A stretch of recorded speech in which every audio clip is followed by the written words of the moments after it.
Faman syahida minkumus syahra, maka jika ada di antara Anda, lihat sini, yang mengetahui datangnya bulan Ramadan itu. Lewat mana datangnya? Ada yang melihat langsung.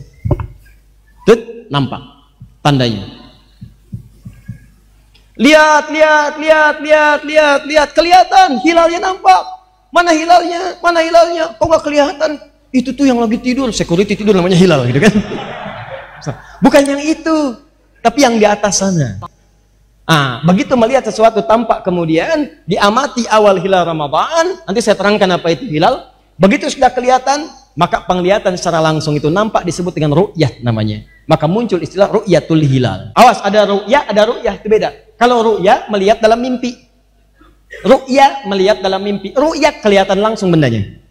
Jelas ya? Kedua, waduh, nggak kelihatan, nggak nampak. Tapi buktinya wujud.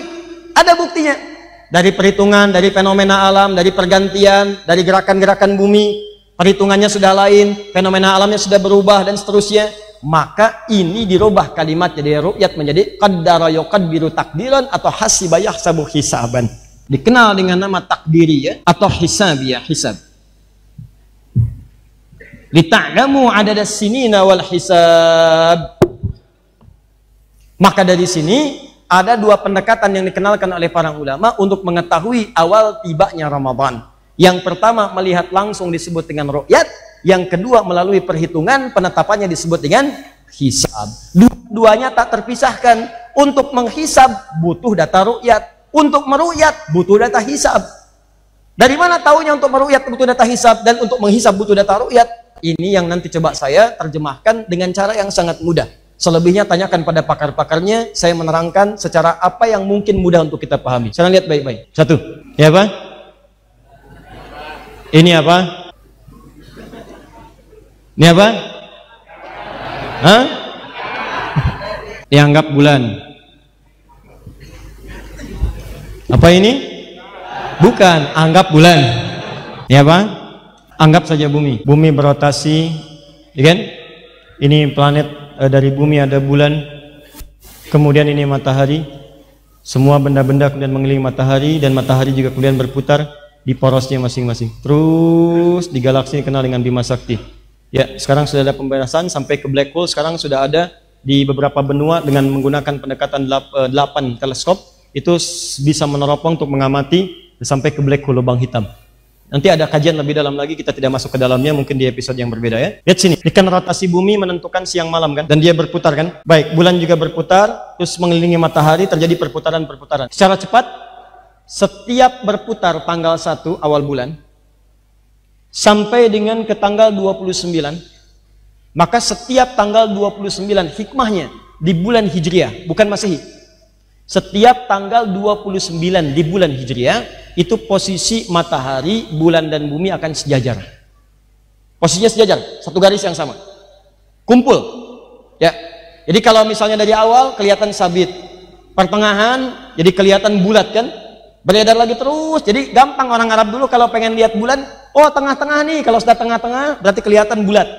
Ya, berarti itu hari pasti tanggal 13, 14, 15. Nah, setiap tanggal 29 bulan Hijrah, akhir bulan, itu posisi matahari, bulan dan bumi berada di satu garis, kumpul semuanya. Kumpul di satu tempat disebut dengan ijtima namanya. Ulama kumpul di satu tempat, ijtima ulama. Bahasa ilmiahnya disebut dengan konjungsi namanya. Ini terjadi setiap tanggal berapa? 29. Bulannya bukan Masehi tapi Hijriah. Setiap tanggal 29 maka akan terjadi posisi seperti ini. Fokus baik-baik ya, fokus baik-baik. Kalau sudah terjadi ijtima setiap tanggal 29 di akhir setiap bulan Hijriah, ini menandakan bulan itu akan berakhir masanya. Harinya akan berakhir, bulannya akan berakhir. Besoknya akan masuk kepada hari yang baru di bulan yang baru. Jadi kalau sudah masuk ke fase tanggal 29 Hijrah, ada ijtima matahari, bulan dan bumi, ini menunjukkan posisi itu sudah di akhir hari di bulan yang dimaksudkan. Misal sekarang kita ada di bulan apa? Sya'ban. Sya'ban bulan ke-7 atau ke-6? 8. Antum masuk misalnya tanggal 29 Sya'ban, maka posisi matahari, bulan dan bintang nanti akan berada di satu garis sejajar. Ya, ini posisi disebut ijtima. konjungsi tanggal 29 Hijrah berada di satu garis yang sama. Dari horizon itu nampak. Ini titik 0 derajat. Nah, saat ijtima ini, kalau ijtimanya terjadi peristiwa ini sebelum maghrib, kan nanti matahari bergeser kan ke barat. Ya, mau tenggelam kan? Matahari tenggelam saat akan ke maghrib kan? Tenggelam. Bukankah nanti saat matahari tenggelam, bulannya naik? Ya kan? Nah, nanti tenggelamnya mengikuti matahari kan belakangan? Matahari tenggelam duluan, baru bulan kan? Baik. Jadi saat ini tenggelam ke bawah, ini garis pantai misalnya, horizonnya kita lihat matahari mulai tenggelam, makanya banyak orang melihat ke pantai. Ya, turun, tenggelam matahari sampai ke sini, tiba-tiba baru bulan kemudian menyusul. Saat matahari ya tenggelam, bulannya kemudian nampak, turun, tersisa sedikit di sini. Kan berputar kan? Saat matahari turun, bulannya nampak kelihatan dari sini, tinggal segini lagi. Kalau kita naikkan ke atas seperti ini, nampak? Ini yang disebut dengan hilal. Seperti sabit, kadang-kadang tipis begini. Di saat mataharinya kemudian tenggelam, tanggal 29 di barat, turun, kelihatan sebagian dari bulannya, nampak sedikit kelihatan, itu yang disebut dengan hilal namanya. Itu pertanda hari baru telah masuk, waktunya masuk, bulannya berakhir, datanglah bulan baru. Kalau sudah di atas 0 derajat, apalagi di atas 2 derajat, nah, pemerintah sudah menetapkan, mohon maaf, dataran pemerintah itu 2 derajat. Jadi kalau sudah 2 derajat, itu bisa dipastikan besoknya menurut kalender pemerintah, itu akan terjadi bulan Ramadan. Kalau di bawah 2 derajat, itu insya Allah digenapkan bilangan bulan Sya'bannya di 30, kemudian selanjutnya baru lusanya puasa Ramadan. Yang hisab mah nggak mikirin, asal udah di atas 0, besoknya Ramadan.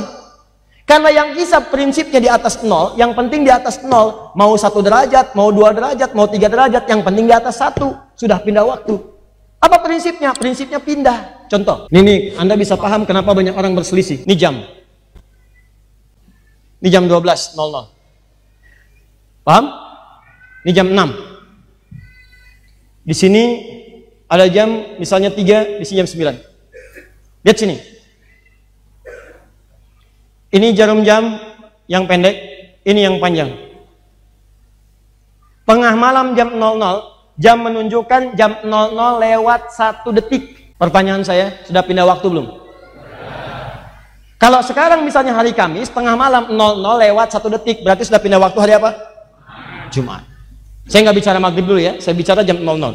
Tapi kan masalahnya, angkanya dari jauh gak kelihatan jarum jamnya tuh, gak pindah. Di orang kalau punya jam digital, udah pindah waktu nih. Tapi kalau orang ngelihat jarum jam, belum pindah tuh, masih di 00. Makanya yang ru'yat, yang ngelihat, itu nggak nampak perpindahannya. Tapi yang punya jam digital, udah pindah nih. Ini yang menyebabkan orang hisab mengatakan sudah pindah waktu. Walaupun hilalnya nggak kelihatan, tapi waktunya udah pindah. Paham? Kata orang ru'yat, kan belum kelihatan pindah, masih di 12. Dia baru nampak kalau jam panjangnya ini udah lewat nih, ke 2 detik, ke 2 menit, ke 5 menit. Kalau jam panjangnya udah miring begini, baru nampak tuh udah pindah. Paham? Nah, ini yang menyebabkan seringkali sudah kumpul ulama-ulama satu terakhir di Turki, ada konferensi ulama, ditetapkan di sana batas kelihatan tuh 5 derajat. 5 derajat baru nampak. Oleh pemerintah kita diambil pertengahan untuk menengahi antara aliran hisab dengan ru'yat, ambillah 2. Jadi kalau Anda kemudian ada di atas 2 bisa nampak, ini ukuran dari pemerintah kita. Ini kalau menggunakan hisab dengan ru'yat mengacu pada Al-Quran. Kecuali kalau pakai metode lain. Ramadan akan ditetapkan besok. Kenapa? Berdasarkan mimpi Abah tadi malam masih tahu. Jelas ya? Nah, Ustadz, kalau hisab bertemu dengan ru'yat, mana yang didahulukan? Teman-teman, dua-duanya tidak terpisahkan. Hisab dengan ru'yat itu satu kesatuan. Tidak mungkin orang meru'yat kalau nggak tahu data hisab.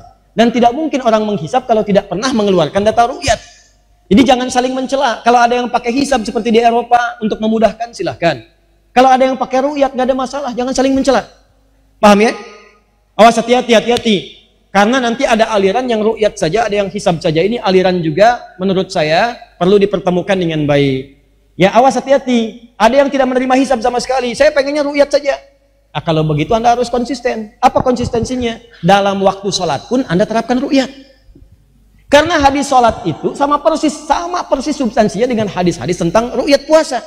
Kata Nabi, waktu zuhur itu kalau matahari tergelincir, bayangan Anda sudah tingginya sama dengan tinggi Anda. Maka dicontohkan kemudian nombak tongkat ditempelkan ke tanah. Ya, begitu sudah ditajamkan ke tanah, lihat bayangannya. Kalau bayangan sudah sama dengan tongkat, baru kemudian sholat zuhur. Semakin turun-turun asar, semakin kecil maghrib, semakin hilang isya. Pertanyaan saya, siapa yang sekarang menentukan sholat dengan menggunakan bayangan tongkat? Ayo. Ada yang kalau mau sholat dulu nanam tongkat di luar. Tanam, kelihatan, oi, ada. Siap, ada. Enggak ada. Siapa yang mengarahkan Anda untuk sampai hitungan sekarang menggunakan angka?